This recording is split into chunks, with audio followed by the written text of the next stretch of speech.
Hello friends, welcome back to my channel. ఈరోజు మన ఛానల్లో కేవలం కప్పు గోధుమ పిండితో అప్పటికప్పుడు నిమిషాల్లో ఇన్స్టెంట్గా పిల్లలకి ఇష్టంగా ఎలా బిస్కెట్స్ ప్రిపేర్ చేయండి. చాలా ఇష్టంగా తింటారు.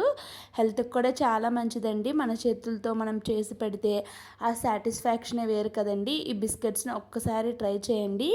ఇంట్లో పిల్లలకి పెద్దవాళ్ళకి చాలా నచ్చుతాయి. ఇక బిస్కెట్స్ రెసిపీ విధానంలోకి వెళ్ళిపోదాము. దానికోసం నేను ఇక్కడ ఒక గిన్నెలోకి ముప్పావు కప్పు వరకు పంచదార వేసుకున్నాను. అలానే పంచదార ఎంత క్వాంటిటీలో తీసుకున్నానో సేమ్ క్వాంటిటీలో వాటర్ కూడా వేసుకొని ఒక్కసారి కలిపేసుకొని పక్కన పెట్టేసుకోవాలి. పంచదార మొత్తం కరగాల్సిన పని లేదులేండి, కొంచెం కరిగితే సరిపోతుంది. ఇప్పుడు ఒక గిన్నె పెట్టుకున్నాను, మిక్సింగ్ బౌల్.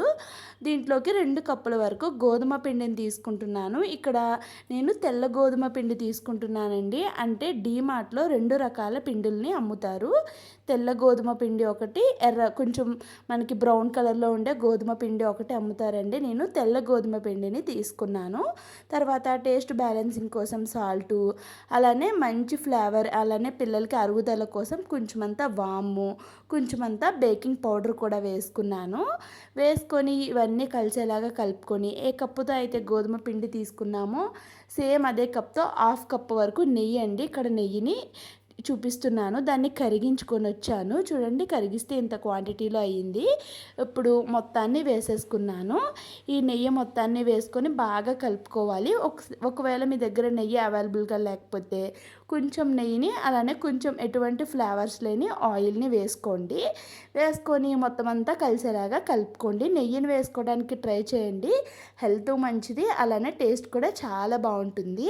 ఇప్పుడు ముందుగా పంచదార ఇంకా వాటర్ కలిపి పక్కన పెట్టుకున్నాం కదండి, వాటిని మొత్తం ఒకేసారి వేసేయకుండా కొంచెం కొంచెంగా వేసుకోండి. ఇలా పంచదార పలుకులు పలుకులుగా ఉంటే మనకి బిస్కెట్స్లో అక్కడక్కడ తగులుతూ టేస్ట్ అయితే చాలా బాగుంటుంది.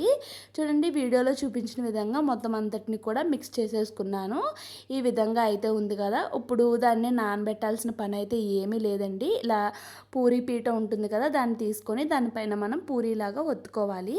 చూడండి, చేసుకునేటప్పుడు అటు ఇటు చివర్లు అయితే మనకి క్రాక్స్ అయితే వస్తాయి. ఆ క్రాక్స్ని చేత్తో అడ్జస్ట్ చేసుకుంటూ మరీ పలుచగా కాకుండా కొంచెం మందంగానే మనం దీన్ని అయితే రోల్ చేసుకోవాలి. ఎందుకంటే బిస్కెట్స్ లాగా చిన్న చిన్నగా కట్ చేస్తున్నాం కాబట్టి నేనైతే ఇలాగ బాక్స్ షేప్లో కట్ చేసుకుందాం అనుకుంటున్నాను. మీరు కావాలి అనుకుంటే ఏదైనా రౌండ్ క్యాప్తో రౌండ్ షేప్ కూడా తీసుకోవచ్చు. రెగ్యులర్గా కాకుండా కాస్త డిఫరెంట్గా ఉండాలంటే నేను ఇలాగ బాక్స్ షేప్లో అయితే తీసుకుంటున్నాను. ఒక నైఫ్ తీసుకొని మీకు కావాల్సిన షేప్లో కావాల్సిన సైజులో అయితే ఈ విధంగా కట్ చేసుకోండి. నేనైతే ఫస్ట్ ఇలా పొడవుగా ఘాటులు పెట్టుకుంటున్నాను. ఒక్కసారి పెట్టేసి వదిలేకుండా 2 సార్లు పెట్టుకున్నట్టయితే మనకి ఈజీగా వచ్చేస్తాయి. ఇప్పుడు ఇలా అడ్డంగా కూడా కట్ చేసుకుంటున్నానండి. చాలా ఈజీగా ప్రిపేర్ చేసుకోవచ్చు. మన ఛానల్లో మంచి మంచి స్వీట్ రెసిపీస్, అలానే మంచి మంచి బిస్కెట్స్ రెసిపీస్ ఉన్నాయండి. ఒక్కసారి మీకు టైం కుదిరి ఇంట్రెస్ట్ ఉంది అనుకుంటే ఛానల్లోకి వెళ్ళి వాటిని కూడా చెక్ చేయండి. ఇక్కడ ఇదే ప్రాసెస్లో మొత్తం అన్నిటిని కూడా ఇదే ప్రాసెస్లో కట్ చేసేసుకున్నాను. ఇవి తీసేటప్పుడు కూడా చాలా ఈజీ అండి. చూడండి, చాక్ని ఇలా కింద నుంచి పెట్టి తీస్తే చక్కగా వచ్చేస్తాయి. ఈ మాత్రం మందంలో అయితే ఉండాలి. తీసిన తర్వాత వేళ్ళతో ఒకసారి అడ్జస్ట్ చేసుకోండి. చూడండి, ఈ మాత్రం మందంలో ఉంటే సరిపోతుంది. ఇక్కడ ఇదే ప్రాసెస్లో నేను మొత్తం అన్నిటిని కూడా ప్రిపేర్ చేసేసుకున్నాను. చూడండి, మొత్తం అన్నిటినీ ఈ ప్రాసెస్లో ప్రిపేర్ చేసేసుకున్న తర్వాత వీటిని అయితే ఇలా చూపిస్తున్నాను మీకు. చూడండి, ఈ మాత్రం సైజులో ఉంటే సరిపోతుంది. అప్పుడు మనకి చక్కగా ఫ్రై అవుతాయి.